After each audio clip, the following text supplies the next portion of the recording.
Você conhece a filosofia de Platão? A filosofia de Platão é uma parte fundamental da história da filosofia ocidental e tem influenciado muitos aspectos do pensamento humano ao longo dos séculos. Vou fornecer uma visão geral das principais ideias de Platão e, em seguida, discutir como algumas delas podem ser aplicadas à compreensão do cérebro e da mente humana. Então, se você já se interessou por esse assunto, deixe o seu curtir aí no vídeo, e aproveita também e se inscreve no canal.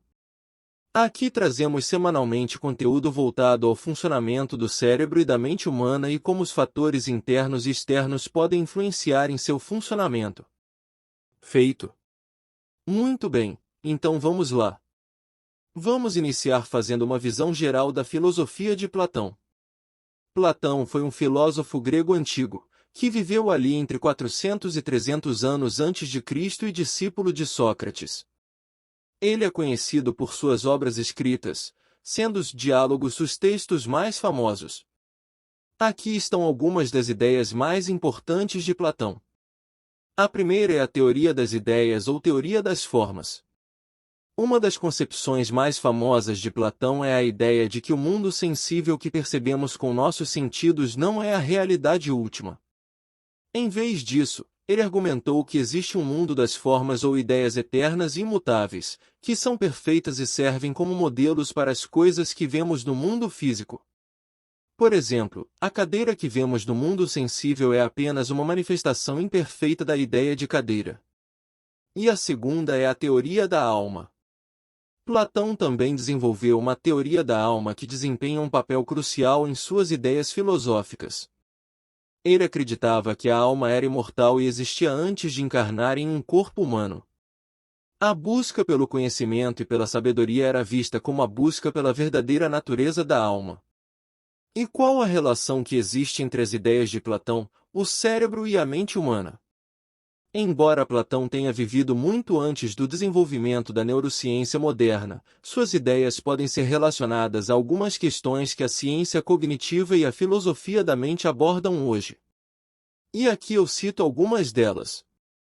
1. Dualismo mente-corpo. O dualismo mente-corpo é uma teoria filosófica que aborda a relação entre a mente, ou a consciência, e o corpo, ou o cérebro, humano. Essa teoria propõe que a mente e o corpo são duas substâncias distintas, com naturezas diferentes, e que não podem ser reduzidas uma à outra. O dualismo mente-corpo levanta questões profundas sobre como a mente e o corpo interagem e influenciam um ao outro. Existem várias formas de dualismo, mas as duas mais conhecidas são o dualismo cartesiano e o dualismo interativo. Porém, é importante notar que o dualismo é uma posição filosófica controversa e que muitos filósofos contemporâneos favorecem teorias monistas, que buscam explicar a mente e o corpo como aspectos de uma única substância. Exemplos de teorias monistas incluem o materialismo, que afirma que apenas a matéria existe, e o idealismo, que argumenta que apenas a mente ou a consciência é fundamental. O dualismo continua a ser debatido na filosofia da mente, e a questão da relação entre mente e corpo permanece uma das questões mais desafiadoras na filosofia e na ciência cognitiva. 2. Conhecimento e realidade. A ideia do conhecimento e da realidade é uma questão central na filosofia e tem sido explorada por inúmeros filósofos ao longo da história. Aqui, vou explicar a relação entre o conhecimento e a realidade de acordo com a visão de Platão. Platão e a teoria das ideias. Platão acreditava que a realidade consistia em duas esferas principais, o mundo sensível e o mundo das ideias, ou formas. Essas duas esferas estão intimamente ligadas à sua concepção do conhecimento. Mundo sensível. O mundo sensível é o mundo que percebemos com nossos sentidos. É o mundo em que vivemos, cheio de objetos materiais, pessoas e eventos. No entanto, Platão acreditava que o mundo sensível era apenas uma cópia imperfeita da verdadeira realidade. Mundo das ideias, ou formas. O mundo das ideias, segundo Platão, é o mundo das realidades eternas e imutáveis. Essas ideias são perfeitas e são os modelos ou arquétipos dos objetos que encontramos no mundo sensível. Por exemplo, no mundo das ideias, existe a ideia da justiça, que é perfeita e eterna, enquanto no mundo sensível, vemos apenas instâncias imperfeitas de justiça. 3. Natureza da percepção. A natureza da percepção é uma área de estudo que se concentra em entender como os seres humanos e outros organismos percebem o mundo ao seu redor por meio dos sentidos, como visão, audição, tato, paladar e olfato. A percepção é um tópico fundamental tanto na filosofia como na psicologia, e também tem implicações nas ciências cognitivas e na neurociência. Aqui estão alguns dos principais pontos relacionados à natureza da percepção. Processo perceptual. A percepção envolve um processo complexo no qual informações sensoriais são coletadas, processadas e interpretadas pelo cérebro. Esse processo permite que percebamos objetos, eventos e características do ambiente ao nosso redor. Sensorialidade. A percepção começa com os sentidos, que são mecanismos que nos permitem detectar estímulos do ambiente. Cada sentido está associado a um tipo específico de estímulo, por exemplo, a visão detecta luz, a audição detecta vibrações sonoras, etc. Construtivismo perceptual. Uma perspectiva importante na psicologia da percepção é o construtivismo perceptual, que argumenta que a percepção é ativamente construída pelo cérebro com base em informações sensoriais e em conhecimento prévio. Isso significa que o que percebemos não é uma representação direta do mundo, mas uma construção mental baseada em nossas experiências e expectativas. Ilusões perceptuais. As ilusões perceptuais, como as ilusões de ótica, são exemplos de como a percepção pode ser enganada.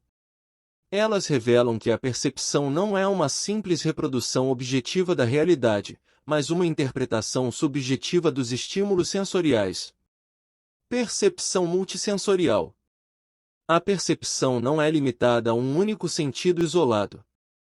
Na verdade, os sentidos frequentemente interagem e se complementam para fornecer uma imagem mais completa do ambiente. Por exemplo, a percepção da comida envolve não apenas o sabor, paladar, e o cheiro, olfato, mas também a aparência e a textura, visão e tato. Estudos cognitivos e neurais. A pesquisa em percepção abrange tanto a psicologia experimental quanto a neurociência cognitiva. Ela investiga como o cérebro processa informações sensoriais, como diferentes áreas do cérebro estão envolvidas na percepção e como lesões cerebrais podem afetar a percepção. Influência cultural e contextual. A cultura e o contexto também desempenham um papel na percepção. O que uma pessoa percebe pode ser influenciado por sua cultura, experiências passadas e contexto atual. Isso é estudado na área da psicologia transcultural e antropologia. Problemas filosóficos. A natureza da percepção também é um tópico de interesse na filosofia. Questões como podemos confiar em nossos sentidos como fontes confiáveis de conhecimento, e o que é a experiência consciente, são debatidas no contexto da filosofia da mente e da epistemologia. Em resumo, a natureza da percepção é um campo interdisciplinar fascinante que busca compreender como os seres humanos percebem e interpretam o mundo ao seu redor. É uma área em constante evolução, à medida que avançamos na compreensão dos processos neurais subjacentes à percepção e na maneira como ela se relaciona com outros aspectos da cognição e da experiência humana. E é isso, meus amigos e amigas. Espero que este conteúdo ajude vocês de alguma forma na compreensão do ambiente que vocês estão inseridos. E lembrem-se que as ideias de Platão são produtos de seu tempo e contexto cultural, e muitos avanços significativos ocorreram desde então na compreensão do cérebro e da mente humana. No entanto, a filosofia de Platão ainda é estudada e debatida hoje por seu impacto duradouro na tradição filosófica ocidental. Vou ficando por aqui. Um forte abraço a todos. E nos encontramos no próximo vídeo.